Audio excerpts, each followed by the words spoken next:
Hi, we're back with episode 9. Family values. Yes. All right. What are we doing?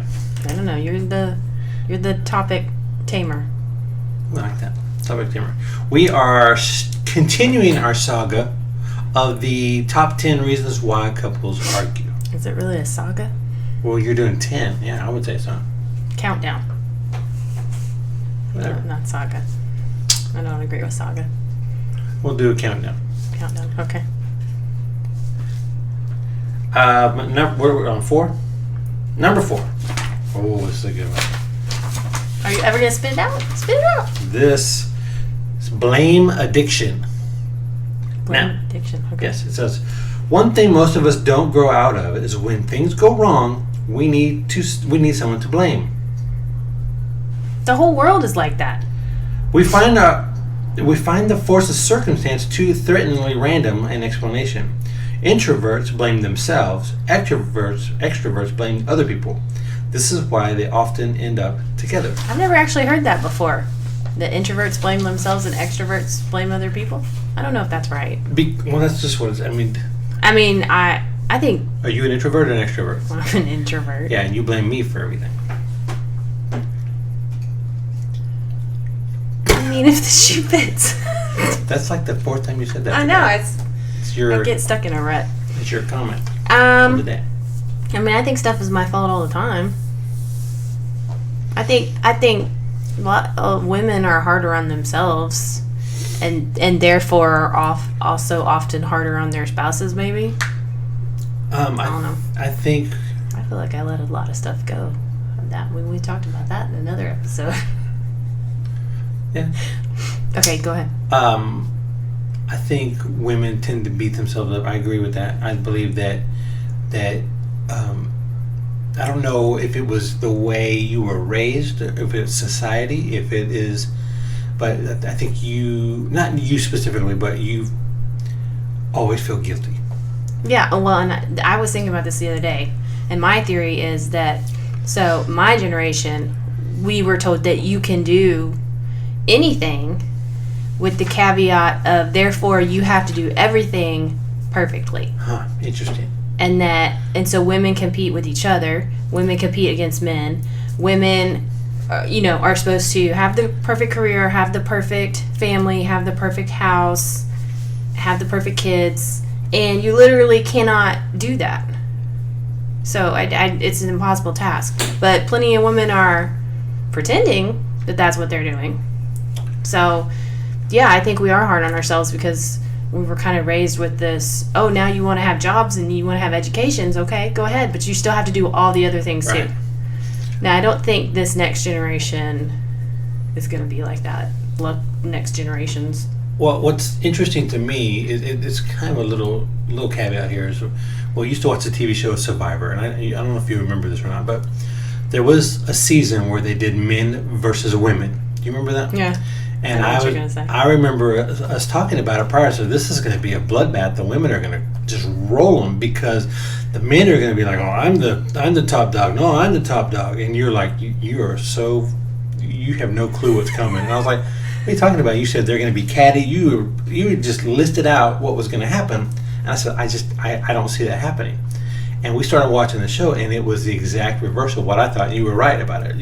It was mind-blowing that the women could not work together, and the men were like, there was a hierarchy. They set it all up, and they worked together and talked through. I just was blown away how different. But here's the caveat to your caveat. When you get a good group of women with a good mix of personalities, you will have a dream team. Yeah. And I've worked on teams like that. If you have the right balance, it's when things get out of balance. And I think that's probably for men too. Yeah. Like if you have a competent leader and everyone, it's like everyone knowing what they're good at and doing what they're good at, and nobody trying to like push people out or push in or. So I think that's men or women. But anyway, okay, blame addiction. Easy to fall into. How many people find it hard to say I'm sorry? Raise your hand. I apologize all the time. Raise your hand. Raise your hand. Genuinely sorry. Oh. Genuinely. Like, not just saying it to stay out of trouble. And we know you're doing that, by the way. It's obvious. And I think you appreciate that. Sometimes we accept it because it's just easier to move on. Interesting. Okay, so it's very hard to say you're sorry. It's very hard to take responsibility. And I think we all, so-and-so did this, or you didn't do this, or... I mean, I think it's kind of a default almost. Yeah. So it's hard not to blame other. It's hard to have that self-reflection and look in yourself and be like, well, what did I do? And that's like what I do at work all day. Like, what did I do? What did I not do? What did I do? And that gets exhausting too. Well, and I'm sitting here thinking, like, at home, I try to not blame other people. And at work, it's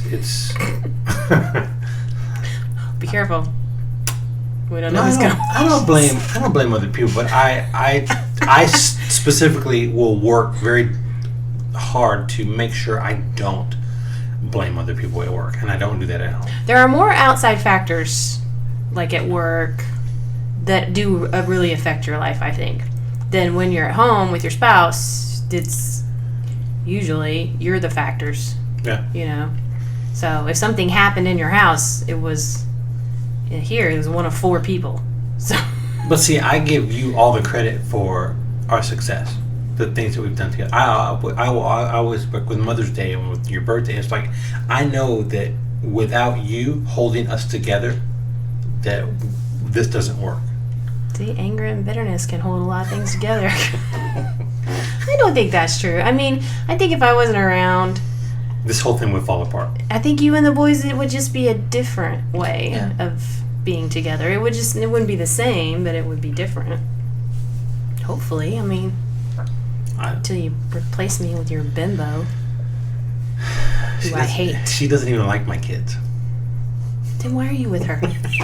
You know that you can't be with someone after I die unless she likes the kids. She has a That's the fast one car. rule. Then date her. Don't bring her home with you. Why would it start Why now? are we talking about... How did this turn into... What? What are you saying? What is happening? Are you saying you got a bimbo on the side you don't bring home? You said that's what's happening now? How's that different from now? There's no bimbo. Oh my God, I'm saving this for my divorce.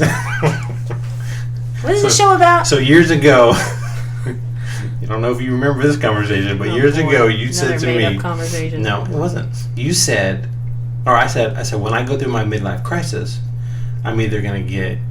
I said, I want a Dodge Viper.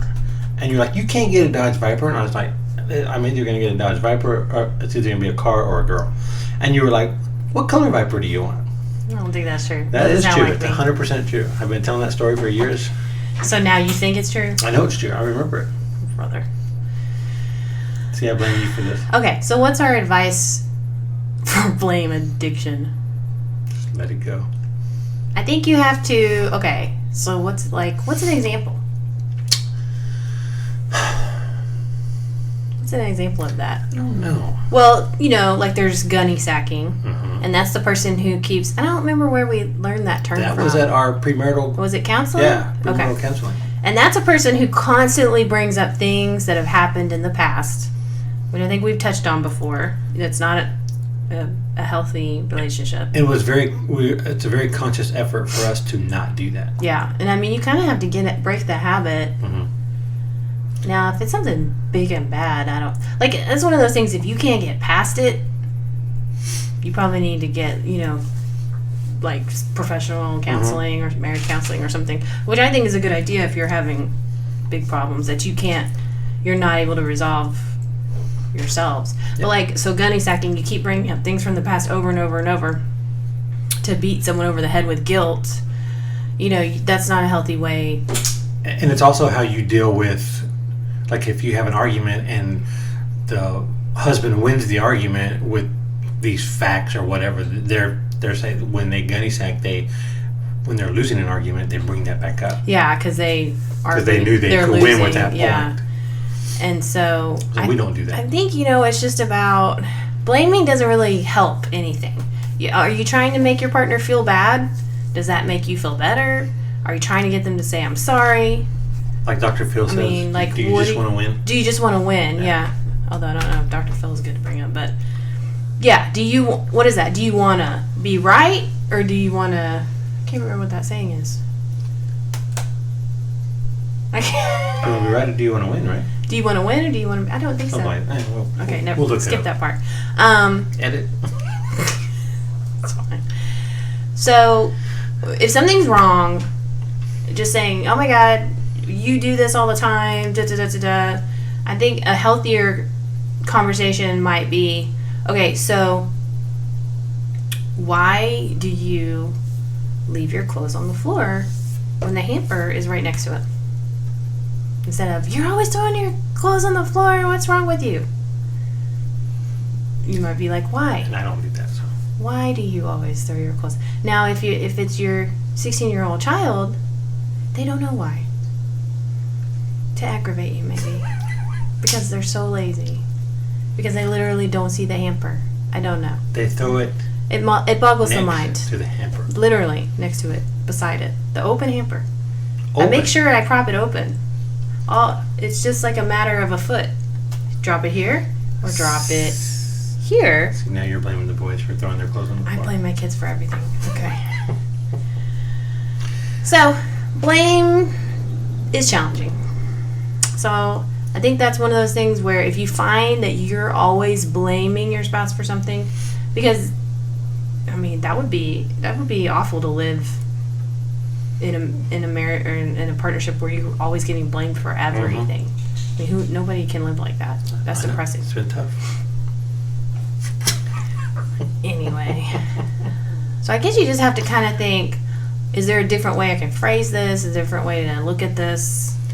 You know, once again, it's kind of coming back to that communication and resolving, talking it out. I 100% agree. So, but yeah, it's easy to fall into that blame. We don't want to be, nobody likes to be wrong. I hate being wrong. Sadly. So, you are very familiar with being wrong, buddy. You're all kinds of wrong. In many different ways, I might add. Anything else you want to add? Like, why don't you put the toilet seat down when you're the one that put it up? See, that's a good question. That's an episode for later. That's going to be one of our topics later on. When we're done with our journey through the 10. Yep. Our countdown. Countdown to arguments. Anything else? I think I'm good. You want to get a preview for next week? What's next week? Next week is crap. I got the false memory syndrome. Oh, you mean like how you make up conversations we've had, like you just did in this episode? I didn't make it up.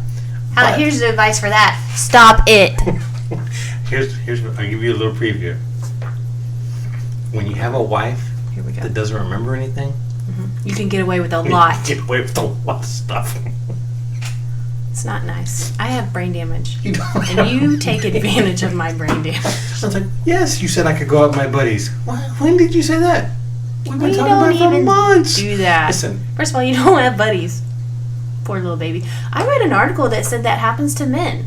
That as they age, they lose their friends until they end up with just their spouse. Apparently this is a common thing. But you're my best friend. That's sad, though. I want you to have other friends, as long as they don't get in my way. You're my best friend. As long as they're, I can't think of the word. Anyway. Okay. Hey, we're having a Pampered Chef party, y'all. Help us out. This year's going to be hard, and I need some comfort food. So, yeah, we've sent a bunch of invites on Facebook. So look through there. They've got cool stuff. We ordered stuff. Yeah, we did. We ordered 1 cup. Not ramekins. 1 cup. 1 cupfuls. And you ordered something. I ordered some trays for a station for breading. Breading station. Breading station. And we also have a rectangular like pizza baking stone, which Oh, is cool. really cool. We had that already. Oh, we did? Is that where you got it from? Mm-hmm. Cool. Yeah. I like it. All right. That's our Pampered Chef plug. So, yeah, next week we do the number 3, and we're top 3 after that. All right, so same bad time. Same bad channel. All right, well, thanks for stopping by. We appreciate you guys. See you next week. Bye.